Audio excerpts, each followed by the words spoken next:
ಹರೇ ಕೃಷ್ಣ. ದಾಮೋದರ ವ್ರತ ಆಚರಿಸುವುದು ಹೇಗೆ?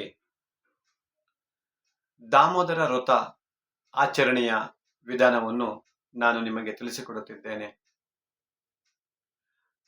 ಬೆಳಿಗ್ಗೆ ಬೇಗ ಎದ್ದು ಸ್ನಾನ ಮಾಡಿ, ಪದ್ಮಪುರಾಣ ಹೇಳುತ್ತದೆ, ಕಾರ್ತಿಕ ಮಾಸದಲ್ಲಿ ಬೆಳಗ್ಗೆ ಬೇಗ ಎದ್ದು ಸ್ನಾನ ಮಾಡಿದರೆ ಎಲ್ಲ ಪವಿತ್ರ ಸ್ಥಳಗಳಲ್ಲಿ ಸ್ನಾನ ಮಾಡಿದ ಅರ್ಹತೆಯನ್ನು ಪಡೆಯುವವರು. ಎರಡನೇದು, ಹರೇ ಕೃಷ್ಣ ಮಹಾಮಂತ್ರದ ಒಂದು ಮಾಲೆಯನ್ನಾದರೂ ಜಪಿಸಿ ಈ ಮಾಸದಲ್ಲಿ ನೀವು ಉಪವಾಸ ವ್ರತ ಕೈಗೊಳ್ಳಬಹುದು. ಗೌಡಿಯ ವೈಷ್ಣವರು ಕಾರ್ತಿಕ ಮಾಸವಿಡೀ ಉದ್ದಿನ ಬೇಳೆಯನ್ನು ತ್ಯಜಿಸುವರು. ಕಾರ್ತಿಕ ಉಪವಾಸ ಆಚರಿಸಬೇಕು ಮತ್ತು ಶ್ರೀ ಹರಿಯ ಬೋಧನೆಗಳನ್ನು ಕೇಳಬೇಕು ಎಂದು ಸ್ಕಂದ ಪುರಾಣದಲ್ಲಿ ಬ್ರಹ್ಮನು ನಾರದ ಮುನಿಗಳಿಗೆ ಹೇಳುತ್ತಾನೆ. ಮೂರನೇದು, ಶ್ರೀಲ ಪ್ರಭುಪಾದರು ರಚಿಸಿರುವ ಕೃಷ್ಣ ಗ್ರಂಥದ 9 ಮತ್ತು 10ನೆಯ ಅಧ್ಯಾಯಗಳನ್ನು ಓದಿ ಇದರಲ್ಲಿ ದಾಮೋದರನ ಲೀಲೆಗಳನ್ನು ವಿವರವಾಗಿ ಹೇಳಲಾಗಿದೆ.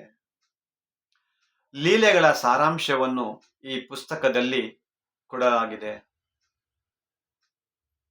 ವೈವಿಧ್ಯವಾದ ಸಸ್ಯಾಹಾರವನ್ನು ತಯಾರಿಸಿ ಶ್ರೀ ದಾಮೋದರನಿಗೆ ಅರ್ಪಿಸಿ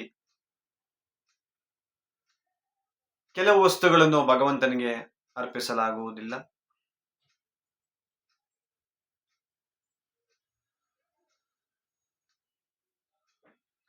ದಾಮೋದರ ಆರತಿ ಮಾಡಿ ನೀವು ದಾಮೋದರ ಅಷ್ಟಕವನ್ನು ಹಾಡಿ ಶ್ರೀ ದಾಮೋದರನಿಗೆ ತುಪ್ಪದ ದೀಪ ಬೆಳಗಬಹುದು.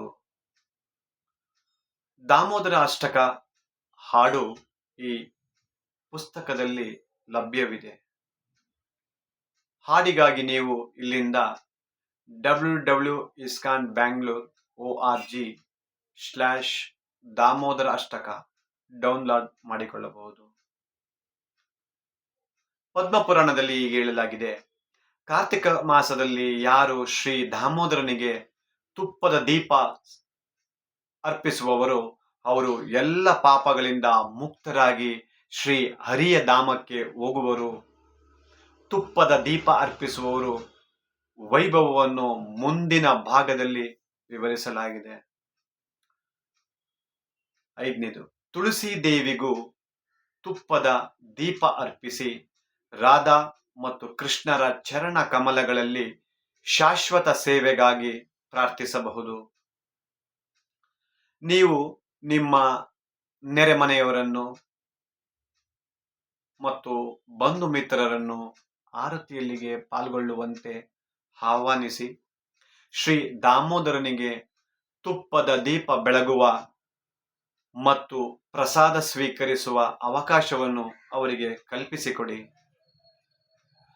ಇಸ್ಕಾನ್ನಲ್ಲಿ ದೀಪೋತ್ಸವ ಕಾರ್ತಿಕ ಮಾಸದಲ್ಲಿ ಇಸ್ಕಾನ್ ಎಲ್ಲ ಕೇಂದ್ರಗಳಲ್ಲೂ ದೀಪೋತ್ಸವ ಆಚರಣೆ ಮಾಡಲಾಗುವುದು. ಭಕ್ತರು ಶ್ರೀ ದಾಮೋದರನಿಗೆ ತುಪ್ಪದ ದೀಪ ಬೆಳಗಿ ದಾಮೋದರ ಅಷ್ಟಕವನ್ನು ಹಾಡುವವರು. ಈ ಉತ್ಸವದಲ್ಲಿ ಭಾಗಿಯಾಗಲು ನಿಮ್ಮ ಸಮೀಪದ ಇಸ್ಕಾನ್ ಮಂದಿರಕ್ಕೆ ಭೇಟಿ ಕೊಡಿ. ಹರೇ ಕೃಷ್ಣ.